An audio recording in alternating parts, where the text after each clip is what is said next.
You're watching Global Insight, where we speak to experts from around the world to hear their views on issues making headlines. I'm Young. Got milk was an iconic phrase that was used to advertise milk consumption in America back in the 90s and early noughties. That was, of course, cow's milk, but these days there's an increasing variety of plant-based milk made with almonds, soy, oat, rice, hemp, and even coconuts. And, well, there may have been limited options here in South Korea, but recently the market's been growing very rapidly. We discuss whether plant-based milk is really that good for you and why more and more people are choosing to go dairy-free. For this discussion, we're joined by YANG Hee-dong, Professor of Business Administration at Ewha Womans University, and Crystal Kim, CEO of Fine Food Lab. Very warm welcome to you both. Thank you for joining us this morning. And my first question to you, Professor Yang. Now, plant-based milk or plant-based food, that's not something we really saw here in South Korea until very recently. So what is the market like? I mean, who are the main consumers? Well, first of all, we need to understand the overall market trend of the substitute, or so-called alternative food, including substitute meat and milk. Well, here's a very interesting report from the Bloomberg Intelligence. Well, as of 2020, the overall market for the substituted food used to be $30 billion, and it increased to about $140 billion in 10 years. So with the annual growth rate about 18.6%. Well, the majority of this growth will come from the substitute meat, not the substitute milk in the global market. Well, in 2020, the global market for the substitute meat used to be $4 billion. It will grow to $24 billion. Well, why the substitute meat has been growing with this great growth rate? Well, the major driver came from technology, such as the stem cells and smart farms using AI or IoT, and also the supply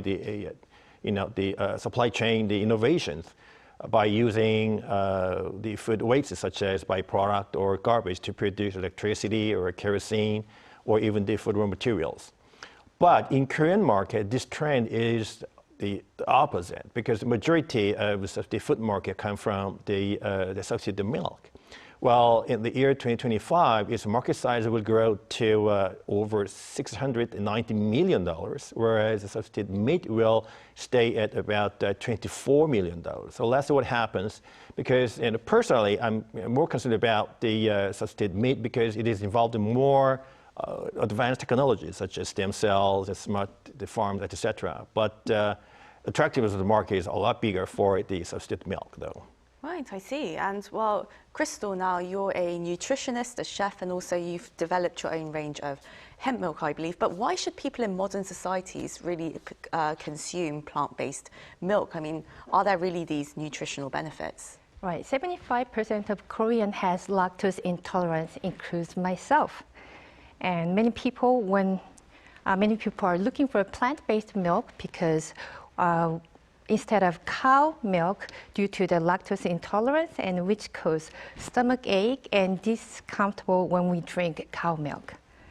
So the health benefit of consuming plant-based milk are safe from lactose intolerance and cholesterol, also indirect impact of antibiotics. There are many kinds of plant-based milk. It depends on the raw material. Although generally plant-based milk is rich in dietary fiber and cannot be consumed from the cow milk or animal milk, and it depends on the raw material. It contains plant-based unsaturated fatty acid, vitamin E, beta-glucan, and also in pure hemp milk, it contains CBD, also omega-3, 6, 9. Right, I see. And well, it does sound a little complicated, though. I mean, how is hemp milk really made, and is it really cost-effective to make? Yes. The easiest way making hemp milk at home is just put hemp seeds and water in a blender and just whip it. However, the pure hemp milk making process is different. Considering the safety of the product, pure hemp milk is manufactured and produced in a large pharmaceutical company.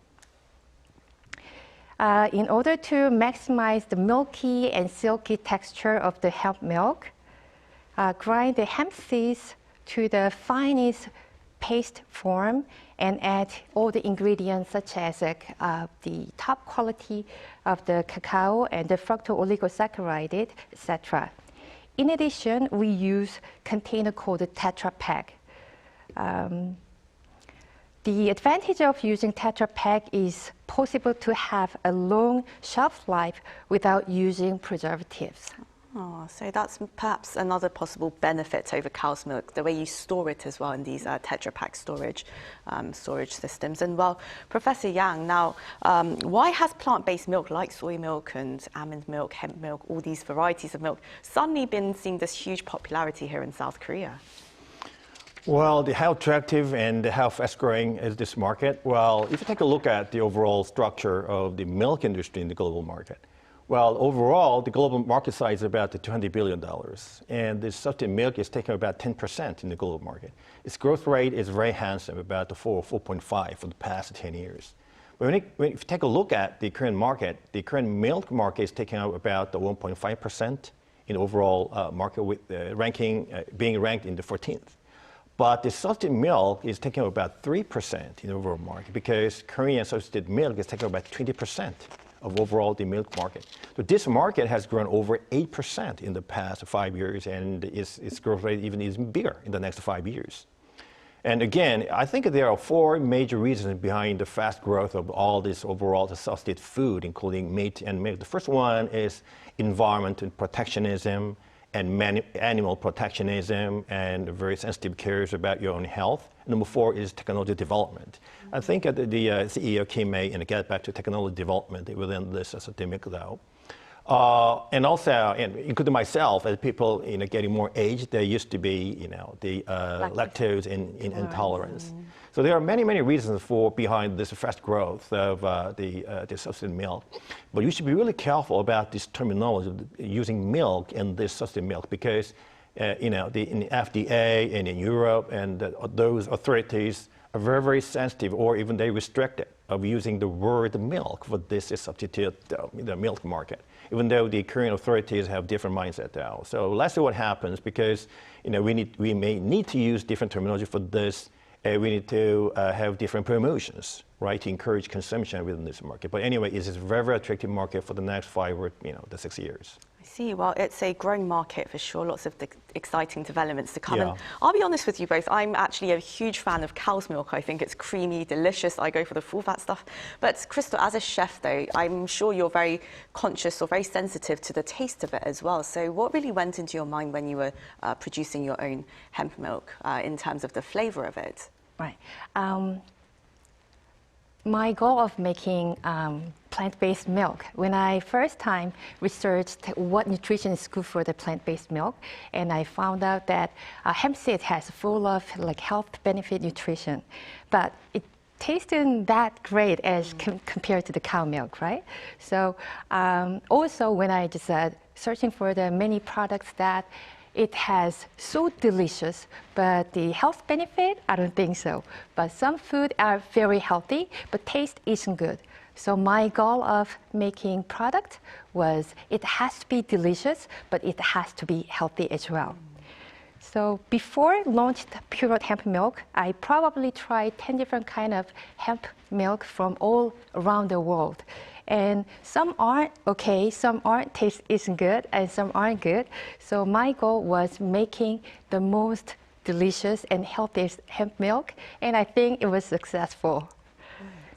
So I believe it's infused with a bit of cacao, I'm sure, which really helps. And how do you see the, well, in terms of the health benefits, you talked about the flavor, you tried to infuse that in too, but are there environmental benefits to producing plant-based milk?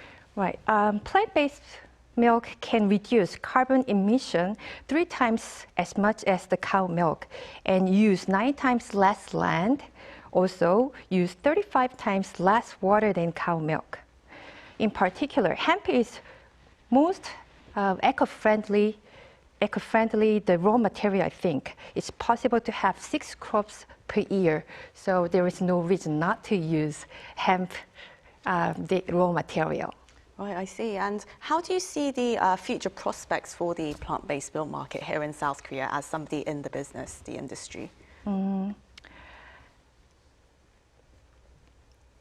I think according from the vegan news reports, global sales for the plant-based dairy products will be account for 12.4 billion in market value in 2003, and the expectation of the reach about 904 billion by 2026.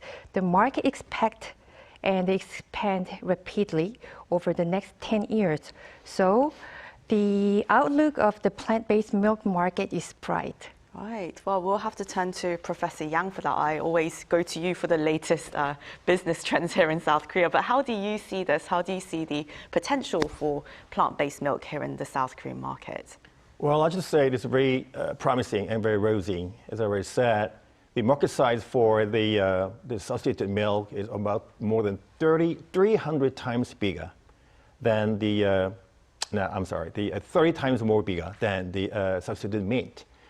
But I think we need to, to change a couple of things for the sake of the future growth of substituted meat. The first one is that we need to improve the manufacturing process, first of all, because if you have, the coffees with the this soy milk or the oat milk in Starbucks, they may charge extra fees for you, about 50 cents. That's because the price simply is more expensive than the cow milk.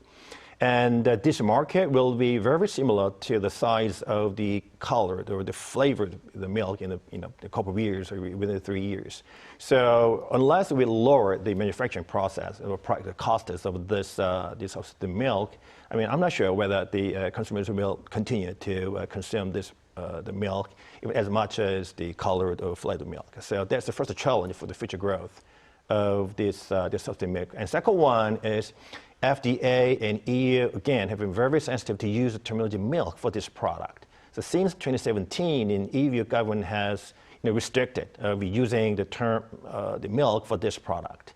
And probably the Korean government may also change their attitude about this product. So you should be really careful for the promotion of this new product. What could be new terminology, right, other than the milk to characterize this product. And number three is the people used to care more about their health. So lots of people have changed to the vegetarians. There are very diverse categories of vegetarian, from the vegan to lacto, ovo, pasco, polo, flexitarian. So I think it is milk or the substitute meat need to cope with all the diverse of the people's change, trendy change toward the vegetarians with very diversity in terms of categories of vegetarianism. So that's the third challenge for the future growth of the milk and the substitute meat. I see. So the demand is diverse and vast, it seems, and it looks like there are many developments to come. Well, Thank you both so much for your time this morning. Thank you. This is where we must leave things today. Thank you to our viewers. This is actually the final episode of Global Insights since we launched it almost 3 years ago. Thank you very much for staying with us, especially to our special contributors, Mark Barry, Mark Shanahan, Ramon Pacheco-Pardo and John Quelch. Thank you. And also a big thank you to our main editor, Victor Flood, for bearing with me for 2.5 years, but most of all our viewers who stayed with us and supported us. Thank you very much and have a wonderful new year.